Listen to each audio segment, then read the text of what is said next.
Hello everybody, my name is Joshua. I'd like to welcome you back to another episode of Coffee, Cats, and King, where we will discuss books, both new and old. I will share with you pictures of my cats, will make you wish they were your cats, and I will drink enough coffee for me and everybody watching. Now, if you watched my last video, my last review, you'll see, of course, I'm in the same get-up, same coffee mug, all that, because I've jumped right into it. I told you folks a couple videos back that I intend to really make the most of this channel this year. More content, quicker content, and that includes reviews. I need to get some reviews out there, so I wanted to jump right in. Had an awful review last time, and this time I want to do one about a really great book. So I am super excited to talk about this book. Havoc is not with me on this one. He, I think, when Spirits Walk just ticked him off so much that he had to go cool off, you know, by chewing on a straw or playing with his ball or something. So I can't blame him there, you know. I've got my coffee to calm me down. But like I said, I want to talk about a book that I am just super freaking excited about. One that was just so incredible when I read it. Really didn't expect it, but man, I'm so happy I read this book. And I've already jumped into the second one, 35% of the way in, so I can say reasonably, folks, that I'm not leading you astray on this. These are some really great books, and I think it's going to be an incredible trilogy by the end. The book I'm referring to is Cobweb Bride by Vera Nazarian, and I'm going to have the lovely cover over here for the duration of the review. So this book totally took me by surprise. It does not look like the type of book that I would normally pick up. This cover does not make me gravitate towards it in any way. And in fact, the synopsis of the book, or what little I knew about it going in, did not necessarily get me all that excited. So that's another good reason that I want to talk about this book today, because I think a lot of you folks out there would really enjoy it, but wouldn't necessarily pick it up based off of this cover and based off a little bit that you can find online. So I really want to sell you on this. Now, before we get into the review, I will say this is a fantasy novel, and this first book is actually, I say it's fantasy because of the main thing that occurs. But that said, the book itself is actually almost closer to historical fiction, with one major twist. So you're not going to see goblins and orcs and magic happening in this book.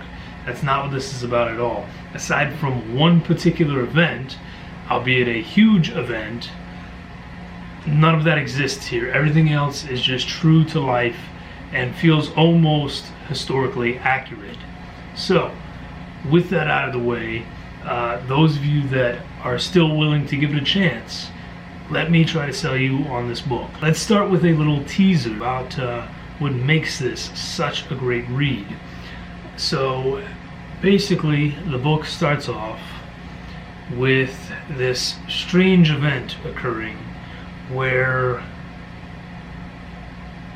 we're shown a host of characters, all in the throes of death, all just moments away from dying. And when that moment finally comes, when that final release is just about to happen, everything almost stops, freezes for a second. There's a stillness in the air that just, it feels unnatural, it feels wrong. And this figure comes out of nowhere, essentially. This figure that everyone kind of immediately knows is death. And death's message to all these people happens to be the same. Death says he will not take another soul. No one on earth will die until he has his Cobweb bride. And that is the message he leaves them with. He disappears back into the ether, and they are on their own from there. Now, that idea was enough. Those first few pages, this happens, and that was plenty enough to bring me into the fold. I had to know at that point what was going to happen, what was going on. And now I'll say that this book takes its time. It is not a fast-paced action of any sort.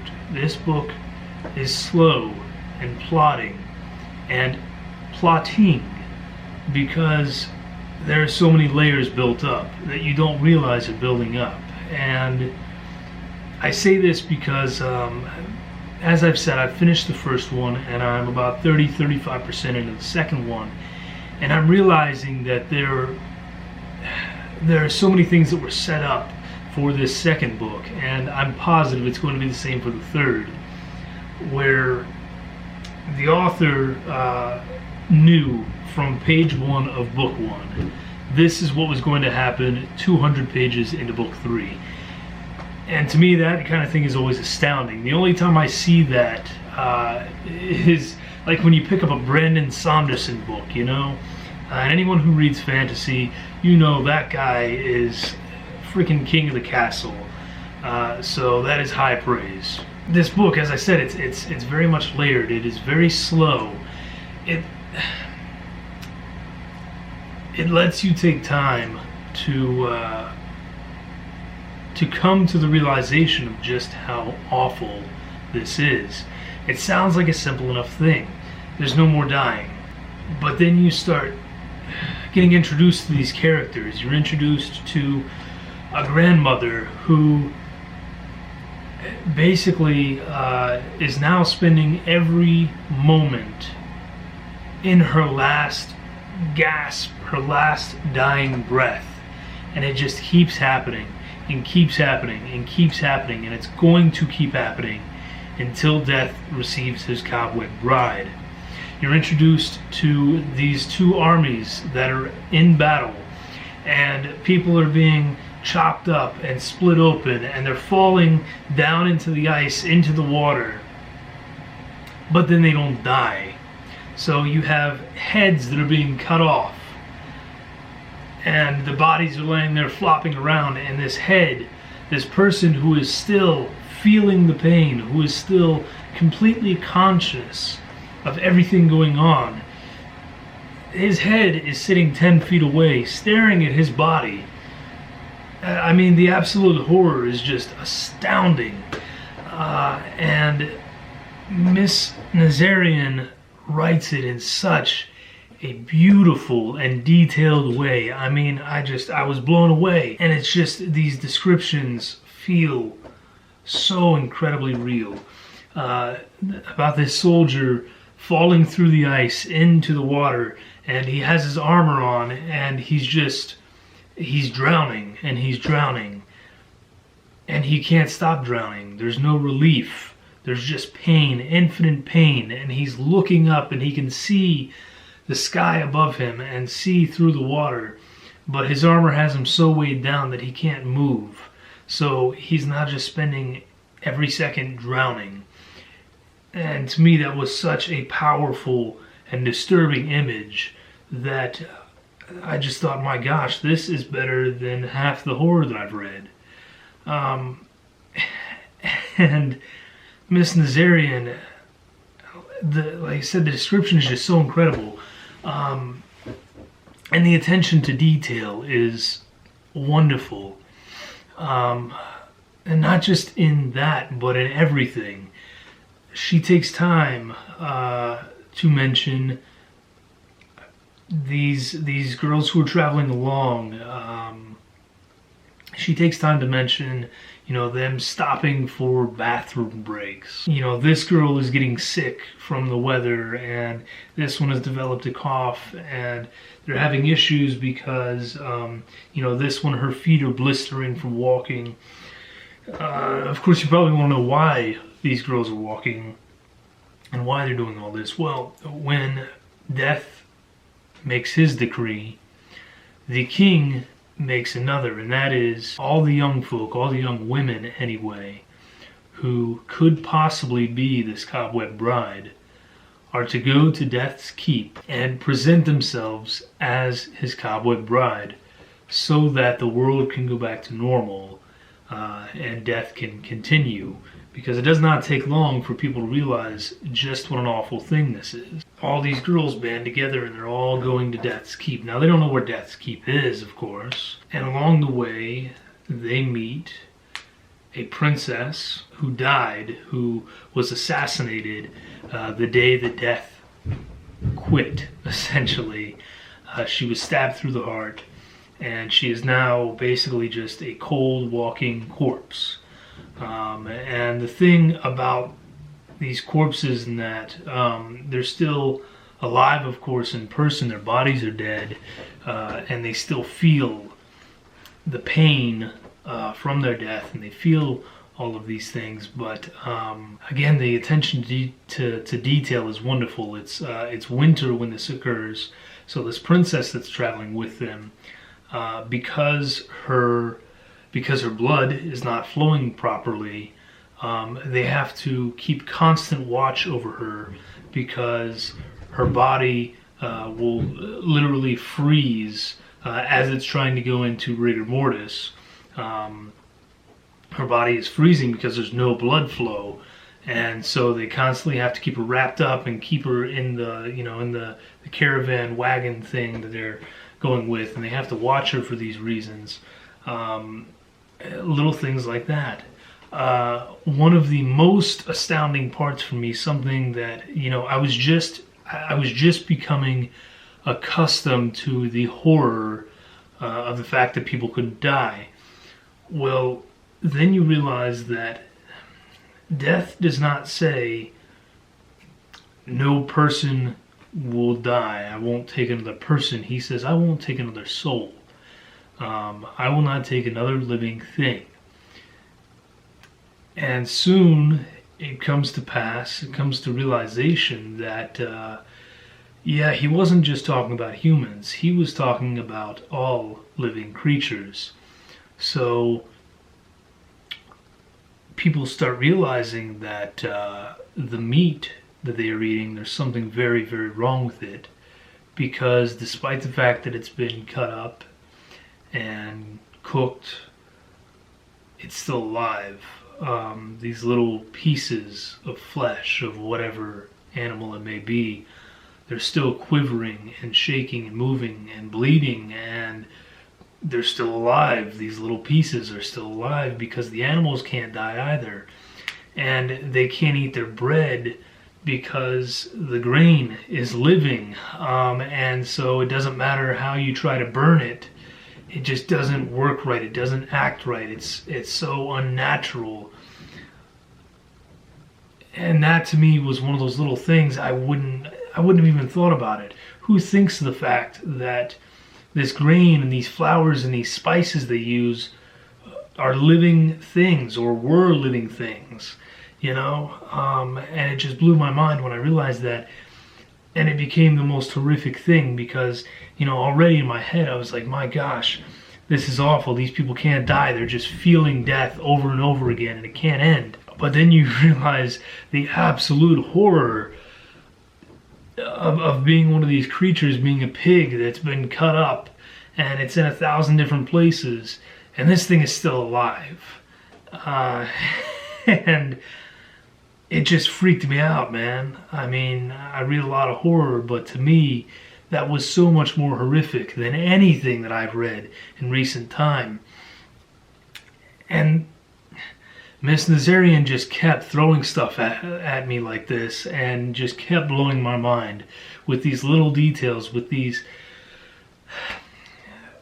things that I wouldn't have thought of, and with these absolutely beautiful, poetic, disturbing, horrific, incredible descriptions.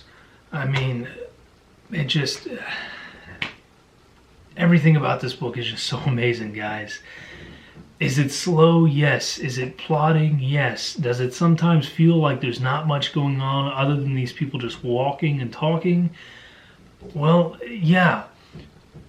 But it's so intriguing, and it is so wonderful, and it is an experience. And you have to go into it knowing that this is a trilogy, and you are not going to get the full story. You have to be prepared to read the full thing. And I can tell you guys that by page 50, I was so far invested that I had purchased the other two books. And I knew that I was going to read them all immediately, back to back. And it just, man, it's astounding. I have them all on Kindle now. And this upcoming paycheck, I fully intend to purchase the paperbacks because I want these in my collection desperately. And if I ever get the chance to have this author sign them for me, I will do so 100%, no matter what it takes, because this has skyrocketed so quickly to being one of the greatest fantasies that I've read, period. And it works on so many levels, guys. Psychologically, it could easily pass as a horror just thinking about these things that I've told you guys about. It works as historical fiction, and does she fudge some things here and there with timelines? Yeah, a little bit, but at the same time, things are pretty darn accurate, which is super impressive. I mean, it just, I can't tell you. In my last review, I said I couldn't express to you how many things were wrong with that book.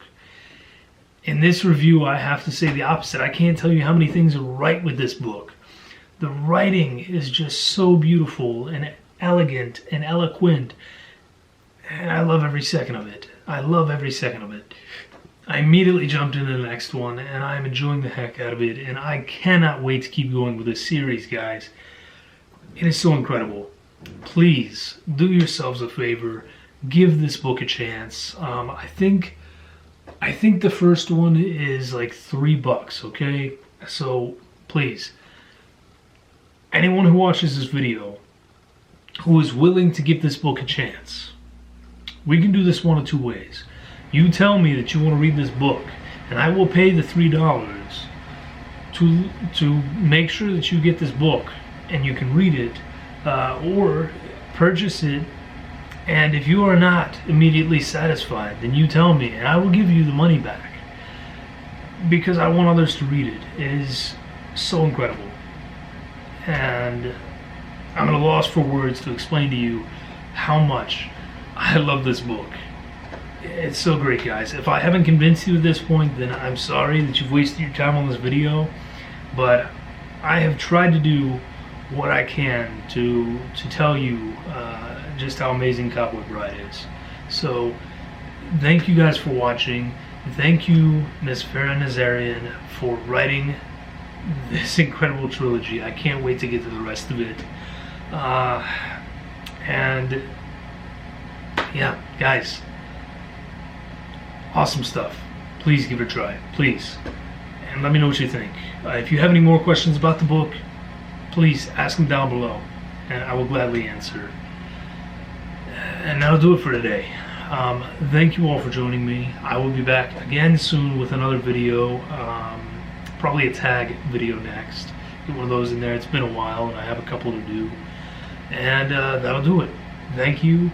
Stay safe. Drink great coffee. Read Cobweb Bride. Cheers.